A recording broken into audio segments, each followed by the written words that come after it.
Hello friends, welcome back to my channel. তো বন্ধুরা, এখন আমরা জিদ্দার আপকামিং ছবি লায়ন নিয়ে আরো একটা এক্সক্লুসিভ আপডেট নিয়ে কথা বলবো।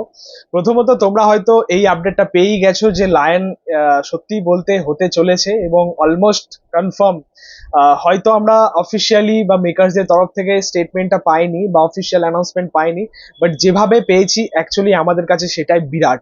মানে আমরা চাইছিলাম যে কোনো না কোনো দিক থেকে যাতে লায়নের কিছু একটা আপডেট আসে।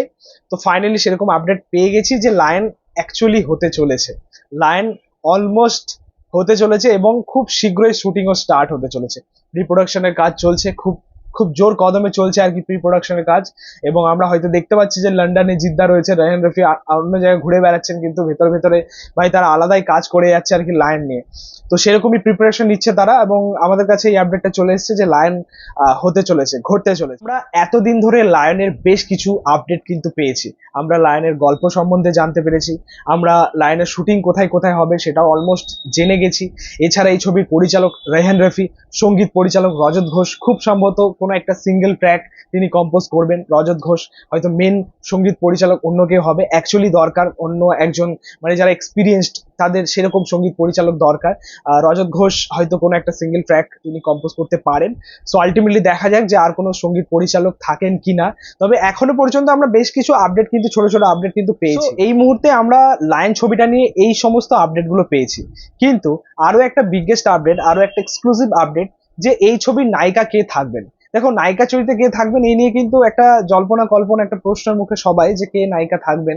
কিন্তু অনেকেই মনে করছেন মিমি চক্রবর্তী। দেখো, এখনো পর্যন্ত কিন্তু অফিসিয়াল ভাবে জানা যায়নি, বাট যেটা অ্যাকচুয়ালি ভেতরকার খবর যেটা জানা যাচ্ছে যে মিমি চক্রবর্তী কিন্তু থাকবে। সত্যি বলতে মিমি চক্রবর্তী থাকলেই বেস্ট হবে, কারণ এই মুহূর্তে দাঁড়িয়ে মিমি চক্রবর্তী এমন একজন অ্যাক্ট্রেস, সত্যি বলতে মানে কমার্শিয়াল মুভির জন্য, অ্যাকশন ছবির জন্য তিনি বেস্ট চয়েস। সিরিয়াসলি, মানে দুই বাংলাতেই তিনি যেভাবে কাজ করে যাচ্ছেন এই মুহূর্তে দাঁড়িয়ে। রিসেন্টলি তারা একটা ওয়েব সিরিজও রিলিজ করেছিল, তাকে আমরা অ্যাকশন করতে দেখতে পেয়েছি। তো এমন একজন অ্যাক্ট্রেস, তাকে অ্যাকচুয়ালি এরকম বড় ছবিতে কাজে লাগানো উচিত। যেমনটা আমরা বলিউডে দেখি দীপিকা পাডুকোন, আলিয়া ভাট বা আদার্স যারা রয়েছে, যারা অ্যাকশন করে স্পাই ইউনিভার্সে আমরা দেখেছি অনেক লেডি অ্যাক্ট্রেস যারা অ্যাকশন করে। তো আমাদের আমাদের বাংলায় যদি সেরকম কোনো অ্যাক্ট্রেস থেকে থাকেন তো সেটা অবশ্যই মিমি চক্রবর্তী, কারণ তার ফিটনেস দেখুন। মানে তাকে দিয়ে যদি হার্ডকোর অ্যাকশন করানো হয়, সে কিন্তু জাস্ট ফাটিয়ে দেবে।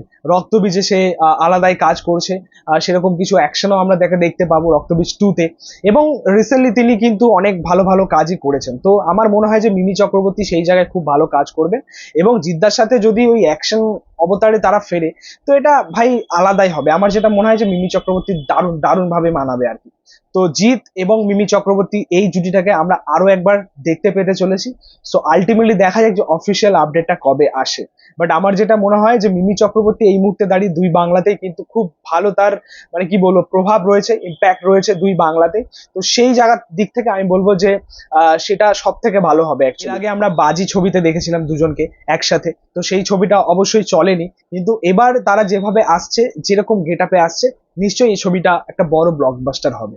তো যাই হোক, এই ছিল বিগেস্ট আপডেট। তোমাদের মতামত, রিয়াকশন অবশ্যই কমেন্টে জানি। ভিডিওটা ভালো লাগলে অবশ্যই লাইক করুন, শেয়ার করে দিই, পাশে থেকে সাপোর্ট করে চ্যানেলটাকে অবশ্যই সাবস্ক্রাইব করে পাশে থাকা বেল প্রেস করে দিই পরবর্তী ভিডিও। Thank you.